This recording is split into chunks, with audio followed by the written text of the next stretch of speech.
Angalia hii, angalia hii video. Ya Rabbi, tuweke wepesi tunapoingia kwenye uchaguzi. Rabbil alamin, tujalie rais wetu Samia Suluhu Hassan aweze kushinda kwa kishindo. Ya Rabbi, waangamize wenye nia njema, wenye nia mbaya na nchi yetu, waangamize watu wanaokuja na hoja tofauti. Sasa hii aya ya Mwenyezi Mungu anasemaje juu ya wanaofanya ibada kwa mchezo? Waachilie mbali walioifanya dini yao ni mchezo na pumbao, na uhai wa dunia ukawaghuri. Alichokifanya Mwijaku ni uchawa mbele ya ibada. Alichokifanya Mwijaku ni mchezo, na hii aya inamhukumu. Alichokifanya Mwijaku ni kitu kinaitwa riya, kufanya ibada kwa kujionesha kwa maslahi fulani. Yani kafanya vile ili aonekane kwa maslahi fulani ya kwake yeye binafsi, ambayo kaonesha kwenye jamii. Ibada ya siri ndio ibada Allah huipenda mno kuliko ibada ya kujionesha.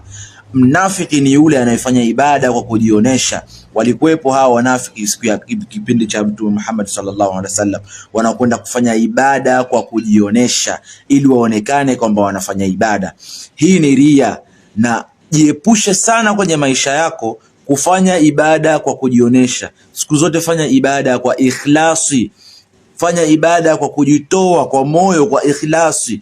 Allah ataipokea ibada yako. Lakini ukifanya kwa ria kama hivi, Allah anakuandikia madhambi na ibada hiyo haipokei, na unakuwa kwenye makosa makubwa sana. Ria ni dhambi iliyopitiliza, mbaya vibaya mno. Msikilize mwamba huyu anafunga. Mimi sitaongeza kitu. Msikilize huyu anachokizungumza. Wewe unakwenda kule, unakwenda kucheza. Unakwenda kuonyesha show off. Subhanallah. Kwa nini usicheze sehemu nyingine? Kwa nini msiendage Dubai huko mkaonyesha?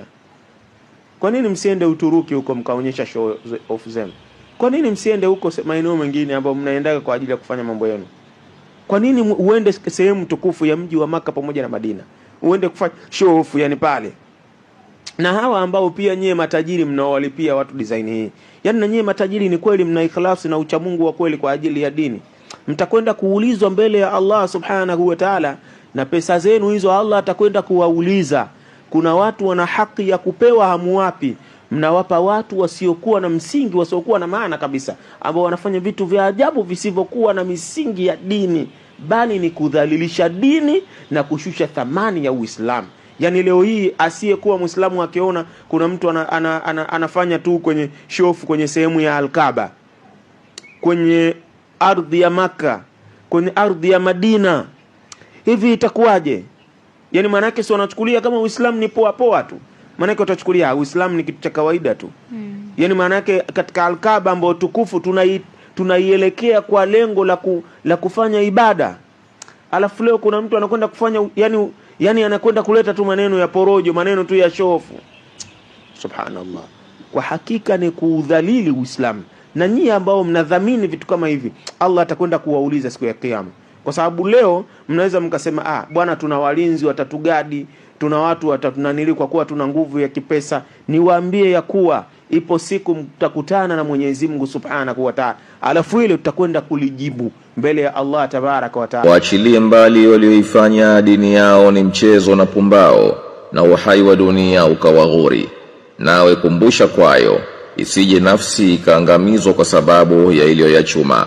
Nayo haina mlinzi wala muombezi ila Mwenyezi Mungu, na ingatoa kila fidia haitokubaliwa.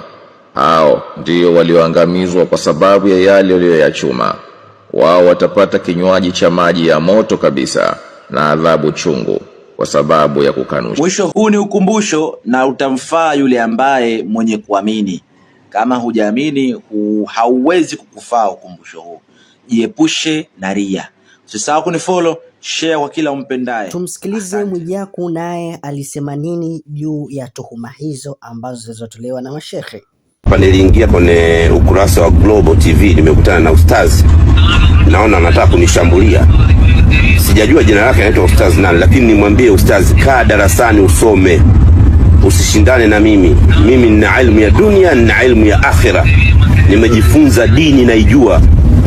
Nikukumbushe kitu kimoja, Mwenyezi Mungu Subhanahu wa Ta'ala anasema jitangazeni kwenye mambo ya kheri na jistirini kwenye mambo ya shari. Mimi najitangaza kwenye mambo ya kheri, na wahamasisha vijana wenzangu kwenye mambo ya kheri. Mimi nikija Maka na wafuasi zaidi ya milioni 4 kwenye akaunti yangu ya Instagram na TikTok, ambao wote mimi ni role model wao, maana yake watashawishika kuja Maka Mukarrama.